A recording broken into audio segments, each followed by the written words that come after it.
প্রতিমন্ত্রী মীর শাহে আলম বিক্রি ও হস্তান্তর করে দিয়েছেন নিজের অধিকাংশ ব্যবসা প্রতিষ্ঠান।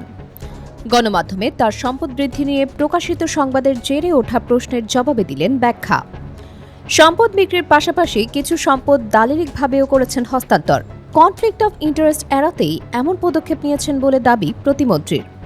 বিস্তারিত দেখুন বগুড়া থেকে ফিরে আজাদ মনসুরের করা প্রতিবেদনে। স্থানীয় সরকার, পল্লী উন্নয়ন ও সমবায় প্রতিমন্ত্রী এবং বগুড়া ২ আসনের সংসদ সদস্য মীর শাহে আলমের সম্পদ বৃদ্ধি নিয়ে প্রকাশিত সংবাদের ব্যাখ্যা দিয়েছেন প্রতিমন্ত্রী ও তার সংশ্লিষ্টরা। বগুড়া শিবগঞ্জ উপজেলার বিভিন্ন সূত্র ও প্রতিমন্ত্রীর সংশ্লিষ্ট দপ্তর কর্তৃক গণমাধ্যমকে দেয়া বিভিন্ন তথ্য অনুযায়ী স্থানীয় সরকার, পল্লী উন্নয়ন ও সমবায় প্রতিমন্ত্রী মীর শাহে আলম দায়িত্ব গ্রহণের পর স্বার্থের সংঘাত এড়াতে নিজের অধিকাংশ ব্যবসা প্রতিষ্ঠানের মালিকানা ও ব্যবস্থাপনা থেকে সরে এসেছেন। পাশাপাশি জাতীয় নির্বাচনের আগে পরিবারের মালিকানাধীন রোমা অটো রাইস মিল ৪২ কোটি টাকায় বিক্রি করা হয়েছে।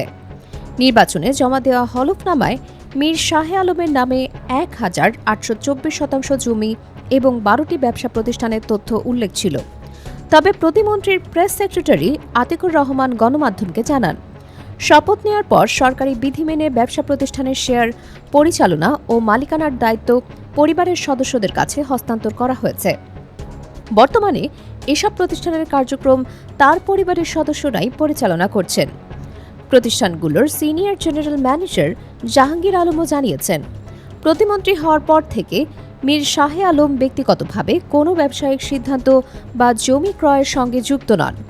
একই সাথে সম্প্রতি প্রতিমন্ত্রীর সম্পদ নিয়ে প্রকাশিত একটি প্রতিবেদনে হলফনামার আংশিক তথ্য উপস্থাপন করা হয়েছে বলে দাবি করা হয়েছে প্রতিমন্ত্রীর তরফ থেকে। ডেস্ক নিউজ, অগ্রযাত্রা প্রতিদিন।